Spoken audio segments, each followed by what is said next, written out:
Treasure hunting weekend mga ka-TH. Pangatlong araw natin to sa isang lugar.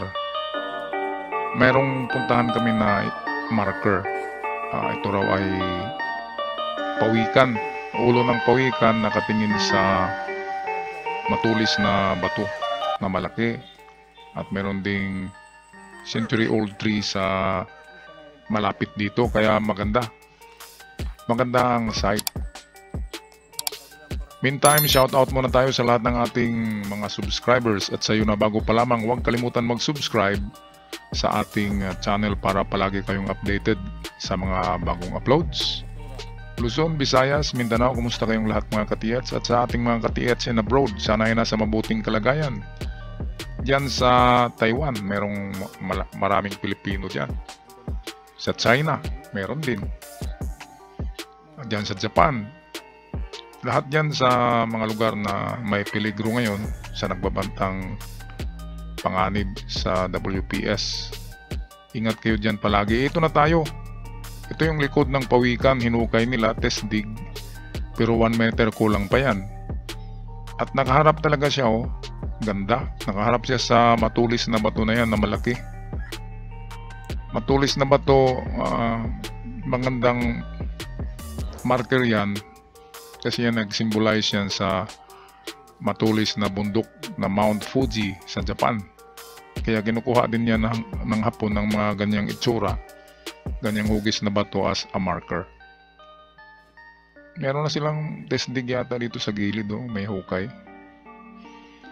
Mamaya ay atin ito akyatin kasi may butas daw sa ibabaw. Baka sakaling merong nakasuksok dyan na giveaway. Mahirap dito kung diamond dito kasi hindi ma-detect ng ating mga metal detectors. Meron akong ginawa dito na ilustrasyon para mas klaro. Eto. At ito ang aking analysis sa mga markers na ito mga ka-TH. Una ay merong bato na may ulo ng pawikan. Okay. At ito'y direktang nakatingin dito sa mataas na bato na matulis. Ito. Distansya niyan ay pasok na pasok sa ating mga decoding. 7 meters. Pasok sa 357. At hindi lang yan, ito ay nasa east. Galing sa turtle. Ang turtle ay west, east ang itong bato. Kaya pwedeng may laman itong bato. Ito na bato. Pwedeng dito sa kanyang harapan pero hinukay na nila ito at wala. At pwede rin nasa tuktok lang ito, sinuksok. At pwedeng ang laman niyan ay hindi mga ginto kundi mga diamante. Yan ang mahirap sa diamond. Kasi hindi mo ma-detect ng ating mga metal detectors kasi hindi siya metal. Kahit sa scanner, ang ini-scan kasi ay metal, precious metal. Kaya yung mga glass ay hindi ma-detect. Kaya ang diamonds, kapag hindi nilagay sa metal boxes, ay hindi yan ma-detect. Mabuti kung ang dowsing rod kasi pwedeng mag-detect siya sa mga lumang bagay. Kaya pwedeng mahagip ng ang detection ng dowsing rod at ng pendulum. Mga divination rod kasi yan, mga divine rod. Kaya pwede siyang maka-detect ng diamond. So ito, kung decoding lang ay pasok na ito. Ito na marker, nandyan ang laman. Nandyan ang item. Kasi narito ang ulo ng sea turtle or pawikan. At sa unahan nito, galing sa turtle ay meron pang ibang mga sign doon. At merong century old tree din. Layo niyan ay magandang distansya din. Okay, nasa 6 lang, 6 meters. Ang old tree dito, kaya pwede siya.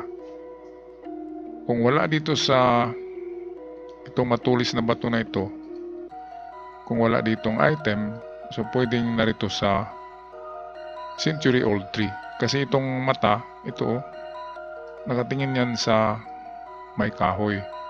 At itong kanyang ulo ay nakaharap sa matulis na bato. Kaya pwedeng pwedeng dalawa ang laman dyan. Baka itong dito ay mga precious stones or diamond, kasi pwede lang ilagay yan sa mga butas ng bato, halimbawa dito sa ibabaw. At dito sa kahoy ay pwedeng ginto ang narito. Okay, balik tayo sa ating video. Okay, metal detecting tayo ngayon. Akyatin natin tong pinakaibabaw ng matulis na bato. Maraming nagkakuha sa ganyang mga hugis na bato sa ibabaw niya. Kasi sino ba namang titingin dyan sa ibabaw, di ba? Karamihan ng maghukay ay sa baba ng bato. Medyo may kataasan, no? Kaya maganda talaga siya na na marker. Tawag ko dito ay countersign marker. Countersign niya ng pawikan. Yan ang tinitingnan ng pawikan. Pero yung kanyang mata ay nakasipat doon sa century-old tree. Kaya yun ang ating i-decode sa next episode natin, yung century-old tree na tinitingnan ng pawikan. At itong ating mga detector na gagaya nito, Minelab, merong Go Find 60 model niyan, Go Find 44.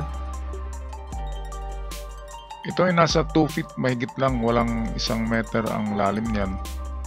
Kaya ginagamit ko siya sa mga bato. Kasi nasa 30 inches ang niyan, ang lalim bali. So kung merong laman ang bato ay ma-detect niya. Ngayon ang maganda diyan, kasi paborito ko yan, kasi retractable siya, umiiksi. At hindi lang yan, merong ID. Kung ano man ang ma-detect mo, halimbawa silver, gold, iron, ay makikita mo sa kanyang monitor. Kaya maganda at mabilis siyang makapag-detect.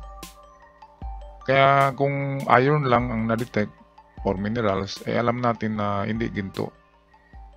Kaya maganda, hindi siya katulad ng ibang metal detector na ingay ng ingay at hindi natin alam kung ano ang na-detect.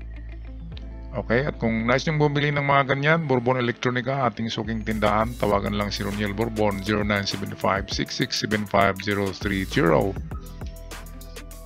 At huwag malumbay mga katiyats, merong pag-asa yan. Kasi kung diamond ang nariyan, hindi yan ma-detect ng ating metal detectors. Kaya ang maganda ay talagang suriin ang bato. Pwedeng butasin siya.